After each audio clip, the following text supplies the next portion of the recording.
A very good evening to all our viewers. Thank you for joining us tonight on the Evening Review.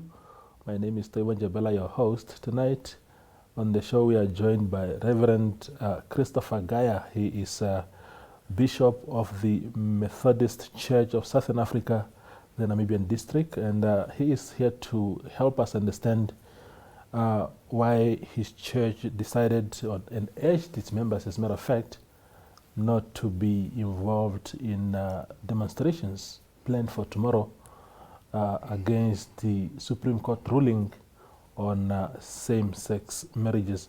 Reverend, it's a pleasure to have you on the show. We saw your statement on Wednesday, that was yesterday? Yeah, in which you have sort of really distanced yourself from this whole thing. If you can give us a sense of why you thought participating in something like that is not prudent. Thank you very much, Toivo, for having me on the show and also giving me this opportunity to come and speak to you with regards to the letter that was issued yesterday. The letter issued yesterday emanates from the letter written by the presiding bishop of our church, a decision that was made by conference in 2020. Speaking about infringement of minority groups' rights, and also specifically to the rights of the rights of the people whom there is a mass march being organized tomorrow. So the general idea was, as you can see, that the letter was referred to superintendent ministers as well as Methodist people for them to refrain from the march tomorrow. Because in 2020, the request of the presiding bishop was simple, for us not to be part of any violation of any rights and perpetration of violence against minority groups. So the letter was merely a reminder and a friendly request to Methodist people.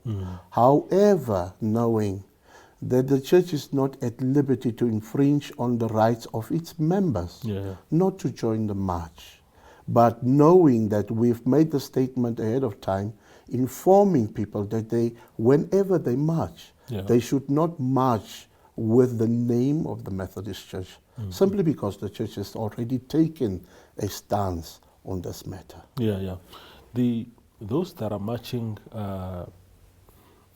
basically saying that homosexuality is not homosexuality, sorry, but same-sex marriages are not legal in Namibia, and that the court arrived at that conclusion. It misdirected itself by arriving at that conclusion, and that they are going on the streets to sort of, I don't know how they will do it, but to express their discontent about that. What is your own take on that ruling? What they do is their right, constitutional right. Whereas the church is not at liberty to direct the courts or even to voice or to mention or to speak against any rulings of the highest lawmaking body within the church. The Methodist Church in Namibia resides under the auspices of the Constitution of Namibia and follows the laws of Namibia. This is the stance of the church. Indeed. Minority rights, that's a very important aspect that you just mentioned there, to say that that because the argument really is that yes, these are people who have a sexual preference different to the mainstream sort of preference, if you like, but that they are not hurting anyone if they were pursuing that. Now, some of the church people, the part of the church community in the country, which obviously seem to exclude your own church, is that they are informed, especially the church people that are participating in tomorrow's demonstration, they are saying that apart from the constitutional controversy of this ruling, that somehow the Bible doesn't speak in favor of same-sex engagements. If you can reflect on that aspect. For us to go into what the Bible says, there are many theological texts that might speak against. Yeah. And there are also texts that can be used that speaks for. And the Methodist Church, as you can read in the letters that were written by the presiding bishop, and also my letter, speaks to conversation because we don't understand. Yeah.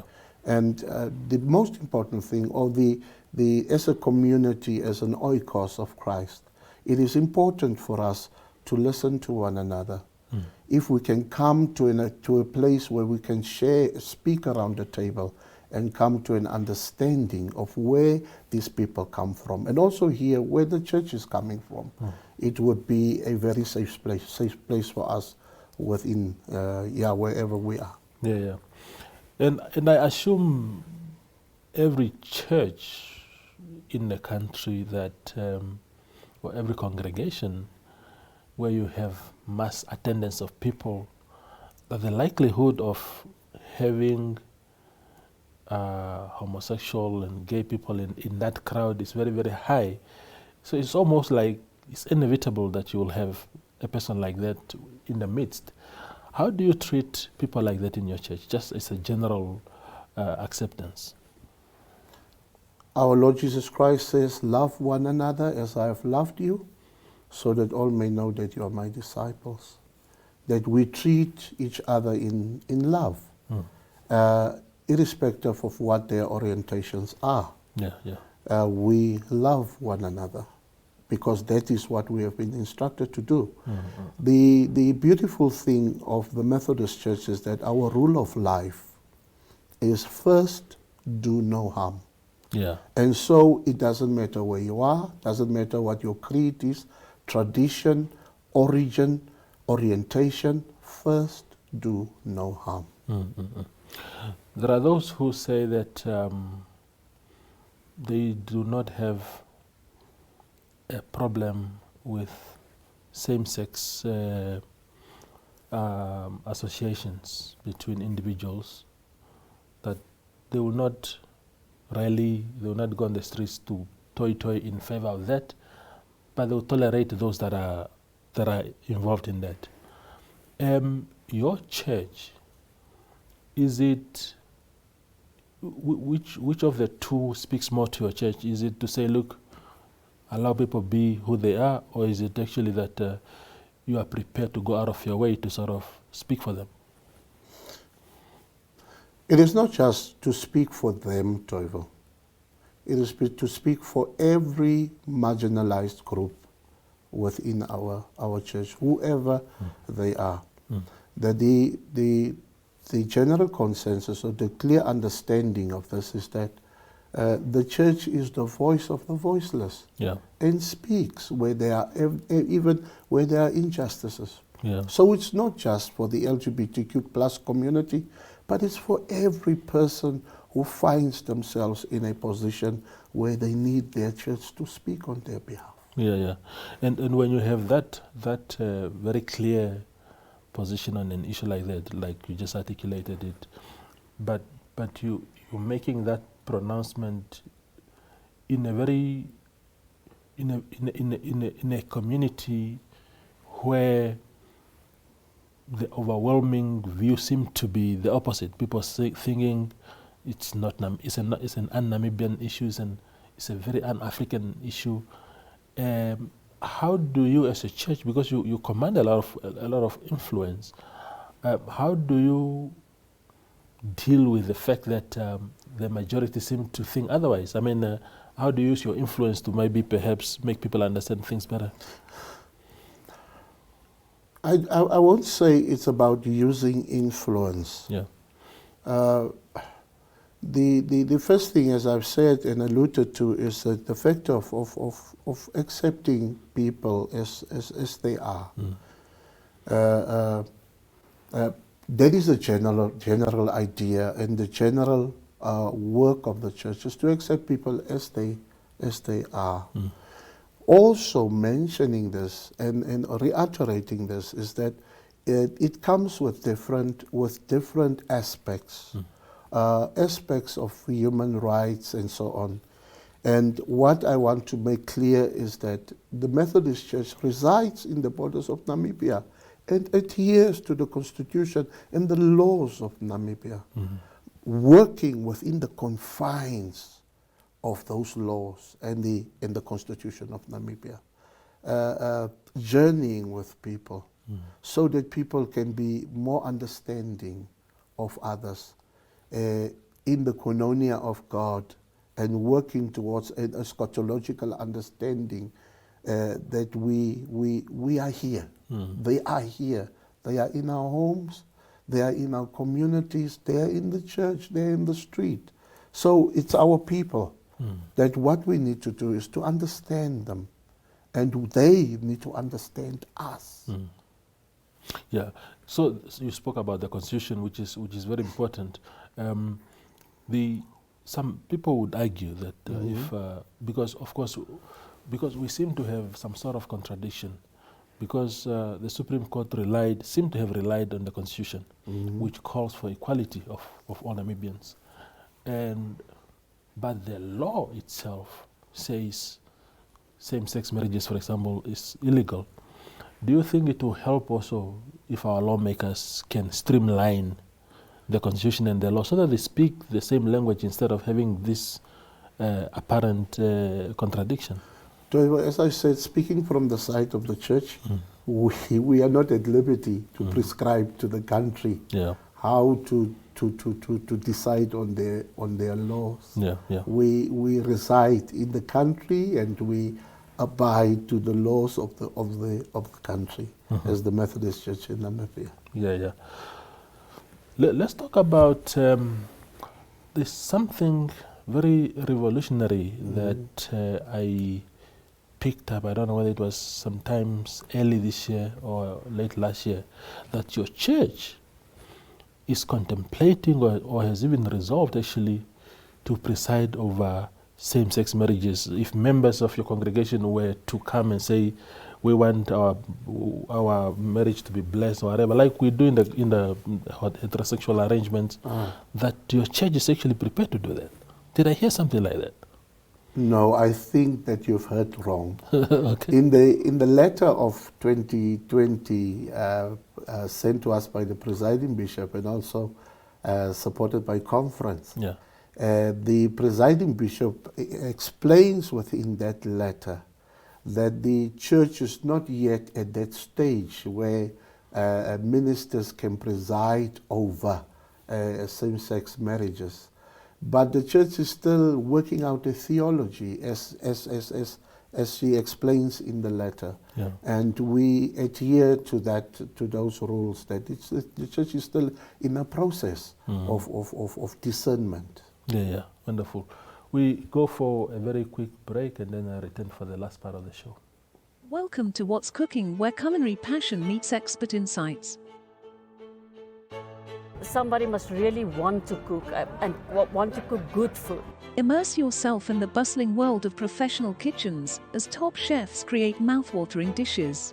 Join us for in-depth interviews as our host explores the experiences and expertise of our guest chefs. Don't miss out.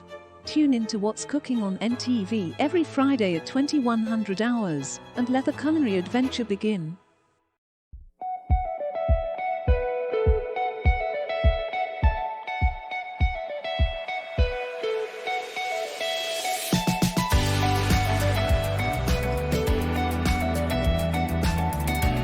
To another exciting episode of Irongo Talk. We bring jou liefst weer en vertel ook vir julle waar die vis julle mondstuk gaan byt.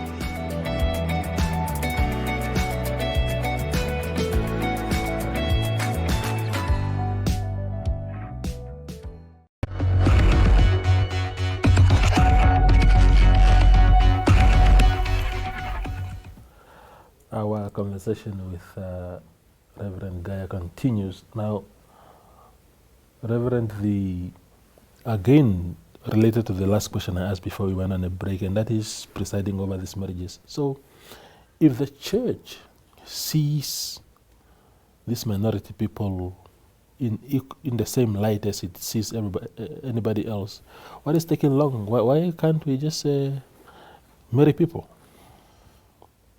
The letter of our presiding bishop states, Toivo, that the church is discerning.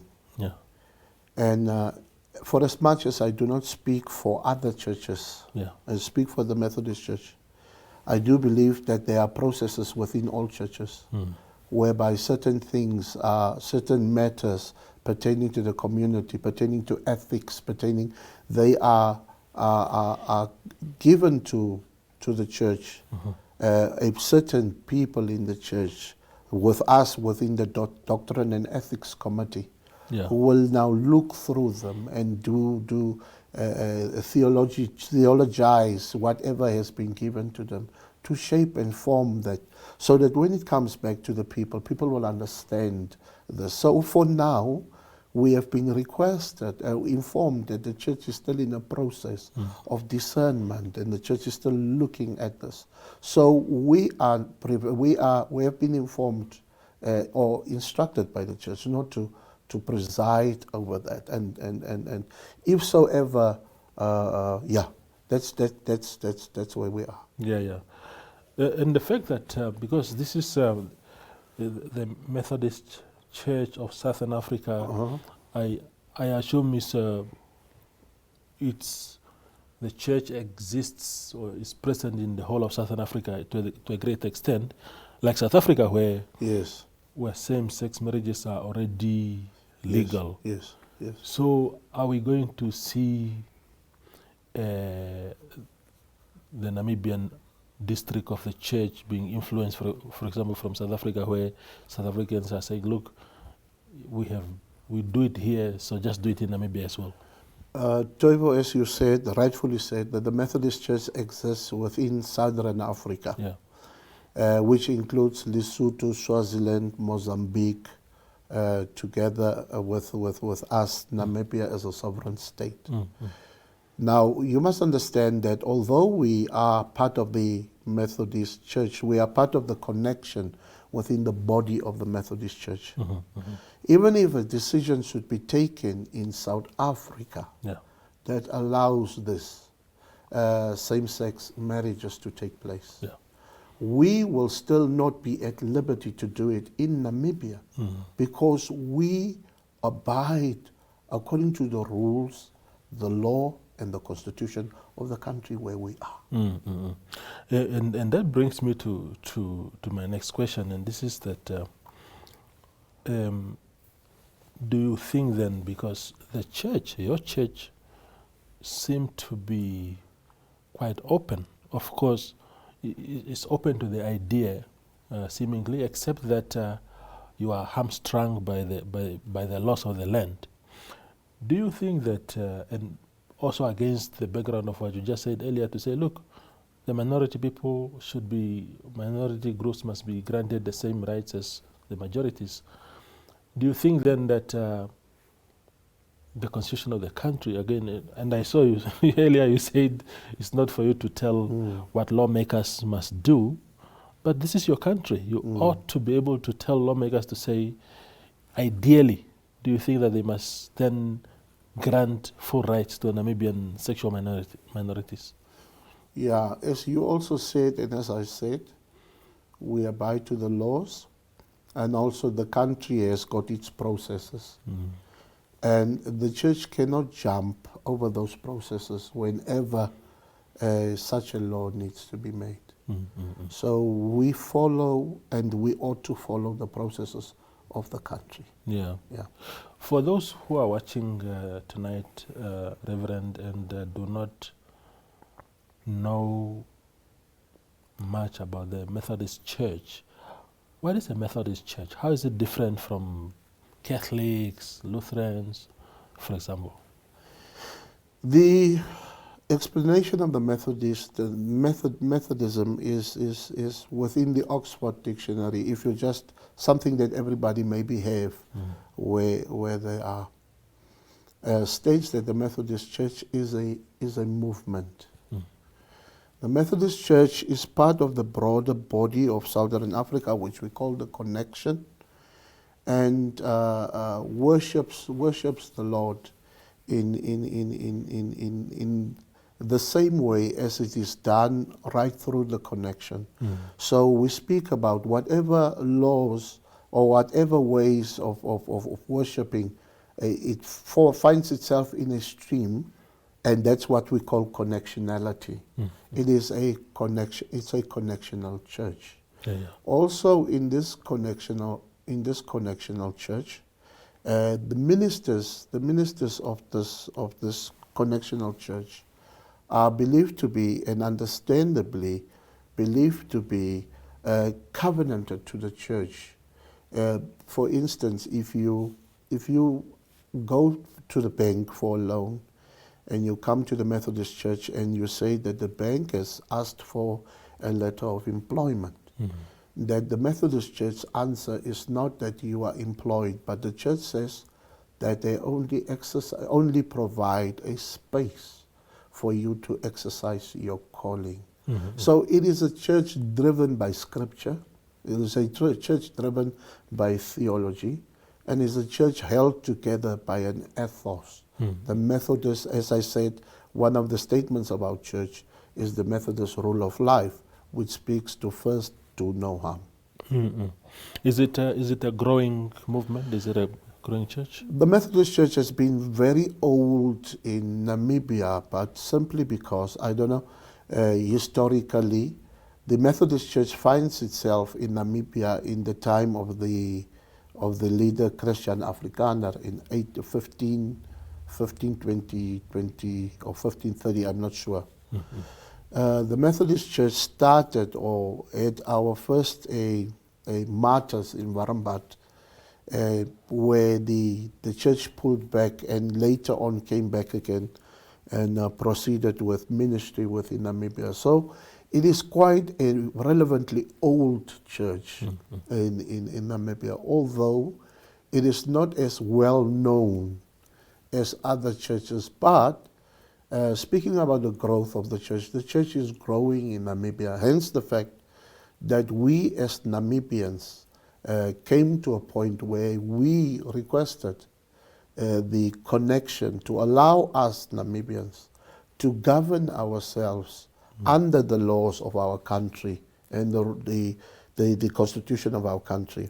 Hence the fact we have the Namibian district. If you look 5 years back, there was no district. We existed, or we served under the KNB, which is the Kimberley, Namibia and Bloemfontein district, which is a South African base of the church.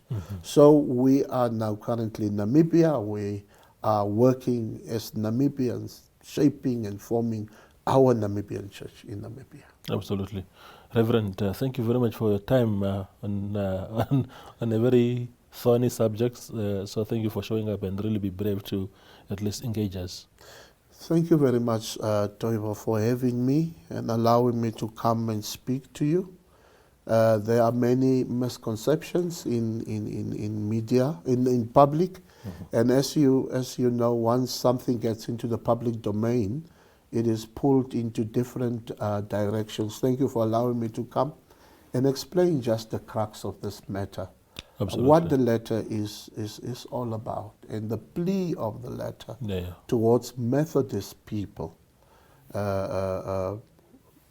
I also say that whether they go into the march of tomorrow, they are exercising their constitutional right. However, they are not to go representing the Methodist Church in this matter. Wonderful. Thank you very much. No, thank you very much. That's tonight's show with Christopher Gaya. He's Bishop of the Methodist Church of Southern Africa, Namibian district. Thank you for watching.